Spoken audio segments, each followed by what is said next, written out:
1999 में अमिताभ बच्चन के double role वाला एक फिल्म आया था सूर्यवंशम। उस फिल्म का मुख्य किरदार था हीरा ठाकुर। हीरा ठाकुर के पिता थे ठाकुर भानु प्रताप। ये दोनों ही रोल अमिताभ बच्चन ने ही किया था। हीरा ठाकुर कुछ विवाद के बाद अपने पिता ठाकुर भानु प्रताप से अलग रहने लगता है। हीरा ठाकुर का विवाह राधा नाम के एक महिला से हो जाता है। हीरा ठाकुर बस ड्राइवर था। एक दिन हीरा ठाकुर का अपमान एक महिला ने किया। अपने पति का अपमान होते हुए उसकी पत्नी राधा ने भी देख लिया। उसकी पत्नी राधा को काफी खराब लगा। उसके बाद हीरा ठाकुर की पत्नी राधा ने ठान लिया कि मैं एक बड़ी अधिकारी बनूंगी और अपने पति का नाम ऊंचा करूंगी। राधा ने अधिकारी बनने की अपनी इच्छा अपने पति हीरा ठाकुर से बताई। हीरा ठाकुर ने बोला कि ठीक है, मैं तैयार हूँ, मैं तुमको आगे पढ़ाऊंगा। उसके बाद उसकी पत्नी शहर चली जाती है और मन लगाकर पढ़ाई करती है। हीरा ठाकुर चूंकि बस ड्राइवर था, फिर भी जैसे तैसे पैसों की व्यवस्था कर अपनी पत्नी को पढ़ाने लगा। उसकी पत्नी भी उधर शहर में मेहनत करने लगी और उसकी पत्नी बहुत ही जल्द सफल हो जाती है। यूपीएससी का एग्जाम क्लियर कर लेती है और कलेक्टर बन जाती है। चूंकि हीरा ठाकुर अपने पिता ठाकुर भानु प्रताप से अलग रहता था, ठाकुर भानु प्रताप को अपनी बहू राधा के बारे में भी कुछ जानकारी नहीं था। ठाकुर भानु प्रताप एक दिन अपने गांव की समस्या को लेकर उस क्षेत्र के कलेक्टर के ऑफिस में जाते हैं। उस क्षेत्र की कलेक्टर ठाकुर भानु प्रताप की बहू ही थी, लेकिन ठाकुर भानु प्रताप को यह बात नहीं पता था। वो ऑफिस में जाते हैं और अपनी गांव की समस्या को राधा को बताते हैं।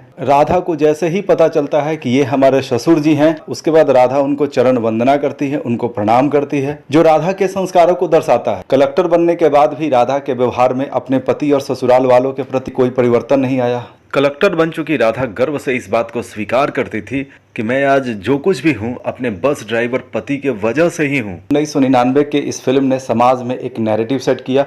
उसके बाद लोगों के मेंटलिटी में काफ़ी परिवर्तन हुआ और उसके बाद बड़ी संख्या में लोगों ने अपने पत्नियों को पढ़ाना शुरू किया। दोस्तों, एक बहुत बड़ा सवाल यह है कि सूर्यवंशम फिल्म में जो दिखाया गया है, जो रियल लाइफ है, क्या रियल लाइफ में भी ऐसा होता है? क्या ऊंचा पद, ऊंचा मर्तबा हासिल करने के बाद लोगों का व्यवहार नहीं बदल जाता है? ज्यादातर मामलों में लोगों के व्यवहार में परिवर्तन आ ही जाता है। दुनिया में सामान्यतः किसी भी व्यक्ति के बर्ताव में अचानक से परिवर्तन नहीं होता है। यह परिवर्तन धीरे धीरे ही होता है। जब किसी व्यक्ति का सोच बदल रहा होता है तो उसके अंदर हार्मोनों का भी संतुलन बदल रहा होता है। व्यक्ति के शरीर में सकारात्मक और नकारात्मक कई तरह के हार्मोन रिलीज होते हैं। जहां तक सकारात्मक हार्मोन की बात है तो उसका कुछ उदाहरण है ऑक्सीटोसिन, डोपामाइन, सेरोटोनिन, इंडोर्फिन। ये वो पॉजिटिव हार्मोन है जो किसी भी व्यक्ति के मानसिक स्वास्थ्य के लिए काफी जरूरी होता है। महिला जब उच्च अधिकारी बनी हो तो उसको अपना सोशल स्टेटस फील हो रहा होगा कि मेरा सोशल स्टेटस पति और ससुराल वालों की तुलना में कहीं ऊंचा हो चुका है। सफाई कर्मी पति को शायद ये लगा होगा कि मेरे पत्नी के ऊपर काम का दबाव काफी ज्यादा, पत्नी को कई तरह के नेगेटिव लोगों का सामना करना पड़ता होगा,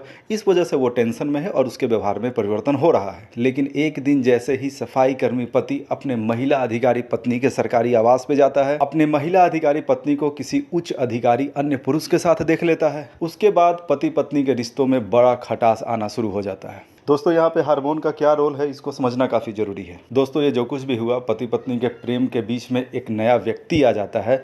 ऐसा क्यों हुआ? इसके पीछे दो प्रमुख कारण है। एक है सोशल स्टेटस और दूसरा है हार्मोनल चेंज। कोई भी इंसान जब बड़े पद पे जाता है, बड़े ओहदे पे जाता है, तो जाहिर सी बात है उसके ऊपर काम का दबाव काफ़ी ज़्यादा होता है। उसके ऊपर पॉलिटिकल प्रेशर भी बहुत ज़्यादा होता है। कई तरह के नेगेटिव लोगों से उसका मिलना भी होता है। तो ओवरऑल इन सारे कारणों की वजह से टेंशन, अशांति, बेचैनी पैदा होगा। जाहिर सी बात है किसी भी इंसान के अंदर अगर टेंशन होगा, अशांति होगा, बेचैनी होगा तो वो उससे बाहर निकलना चाहेगा। इसके लिए समाधान क्या है? इसके लिए समाधान है बॉडी से पॉजिटिव हार्मोन रिलीज हो। एग्जाम्पल के माध्यम से समझते हैं। ऑक्सीटोसिन।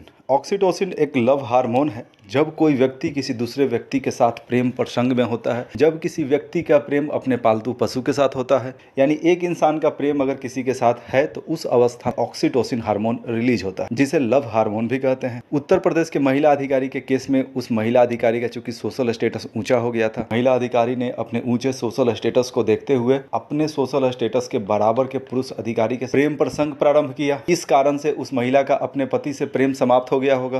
किसी भी व्यक्ति के अंदर ऑक्सीटोसिन यानी लव हार्मोन उसी व्यक्ति के साथ बातचीत करके, उसी व्यक्ति के साथ संपर्क में रहने से पैदा होगा जिस व्यक्ति के साथ वो प्रेम प्रसंग में है। जब ऑक्सीटोसिन हार्मोन किसी व्यक्ति के बॉडी में रिलीज होता है तो उसे काफी रिलीफ महसूस होता है। उसका टेंशन, अशांति, बेचैनी कुछ समय के लिए समाप्त हो जाता है। वो व्यक्ति आगे पीछे कुछ सोचने की स्थिति में नहीं होता है। दोस्तों, ये तस्वीर मानव मस्तिष्क के अंदरूनी भाग का है। मानव मस्तिष्क के सबसे आगे के भाग को सेरिब्रम कहते हैं, जो मानव मस्तिष्क का सबसे बड़ा हिस्सा होता है, जबकि पीछे के भाग को सेरिबेलम कहते हैं। सेरिब्रम और सेरिबेलम के लगभग बीच में हाइपोथैलेमस होता है।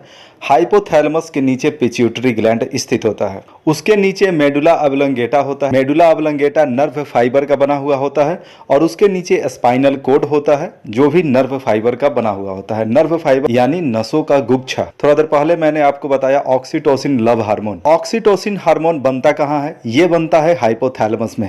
लेकिन ये कहाँ पर स्टोर होता है और कहाँ से रिलीज होता है? तो ये स्टोर होता है पिट्यूटरी ग्लैंड में जो हाइपोथैलेमस के जस्ट नीचे होता है। ब्लड स्ट्रीम में यानी खून में पिट्यूटरी ग्लैंड से ही ये रिलीज भी होता है। दोस्तों नेक्स्ट हार्मोन है डोपामाइन। डोपामाइन हार्मोन जब बॉडी में रिलीज होता है यानी ये हार्मोन जब ब्लड स्ट्रीम में जाता है तो काफी कूल एंड काम फीलिंग आता है, माइंड काफी रिलैक्स हो जाता है। लेकिन सवाल ये है कि ये हार्मोन निकलता क्यों है? तो कई कारणों से ये हार्मोन बॉडी में रिलीज होता है। एक एग्जांपल मैं आपको बताता हूं, वो है कंप्लीटिंग ए टास्क। महिला अधिकारी के केस में अगर इस एग्जाम्पल को सेट करने का कोशिश करें तो मान लिया कि महिला अधिकारी दिन भर अपने काम में व्यस्त हैं। उन्होंने अपने दिमाग को एक टास्क दिया कि घर जाने के बाद मैं अपने लव बर्ड्स से, प्रेमी से 1 घंटा बात करूंगी या 1 घंटा चैट करूंगी। तो वो घर आती हैं, उसके बाद वो चैट करती हैं। उसके बाद जाहिर सी बात है उन्होंने एक टास्क को कंप्लीट कर लिया। जैसे ही वो टास्क कंप्लीट होगा डोपामाइन बॉडी में रिलीज होगा। मान लिया कि एक किसान है, उन्होंने अपने आप को टास्क दिया कि कल 4 घंटे मैं खेतों में काम करूंगा। जैसे ही अगले दिन वो खेतों में 4 घंटा काम पूरा करते हैं उनके बॉडी में भी डोपामाइन रिलीज होगा।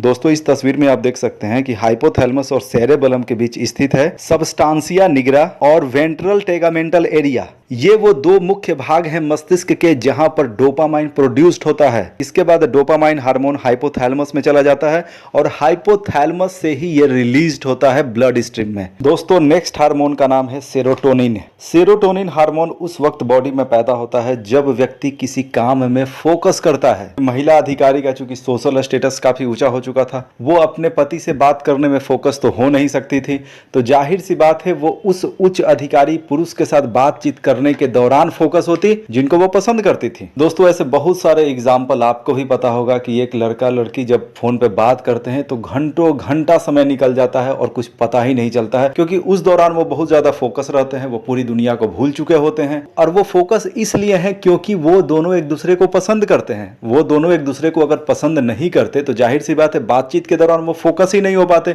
और लंबा बातचीत भी नहीं हो पाता। तो इस वजह से सेरोटोनिन रिलीज होता है। सेरोटोनिन रिलीज होने से क्या होगा? मूड स्टेबलाइज हो जाएगा। दोस्तों किसी भी इंसान को अगर आप देखोगे तो हर व्यक्ति का जो मूड है वो लगातार चेंज होते रहता है, उसका माइंड का स्टेबल अवस्था नहीं होता है। इंसान के शरीर में सेरोटोनिन हार्मोन का 90 से 95% भाग इंटेस्टाइन में ही प्रोड्यूस्ड होता है और इंटेस्टाइन में ही रिलीज्ड होता है। नेक्स्ट हार्मोन है इंडोर्फिन। इंडोर्फिन हार्मोन को पेन किलर भी कहा जाता है। दोस्तों आपने ये बात तो सुना ही होगा कि जब व्यक्ति के दिल में दर्द हो या व्यक्ति के शरीर में दर्द हो तो उस समय ठहाके लगाना, उस समय हंसना पेन किलर का काम करता है, यानी दर्द को काफी हद तक भुला देता है। जाहिर सी बात है कोई व्यक्ति उसी व्यक्ति के साथ ठहाके लगा सकता है जिसको वो पसंद करता है। इंडोर्फिन हार्मोन के रिलीज होने से माइंड रिलैक्स हो जाता है, माइंड टेंशन फ्री हो जाता है। इंडोर्फिन हार्मोन को पिट्यूटरी ग्लैंड और हाइपोथैलेमस प्रोड्यूस्ड करते हैं, साथ ही पिट्यूटरी ग्लैंड और हाइपोथैलेमस इंडोर्फिन हार्मोन को रिलीज भी करते हैं।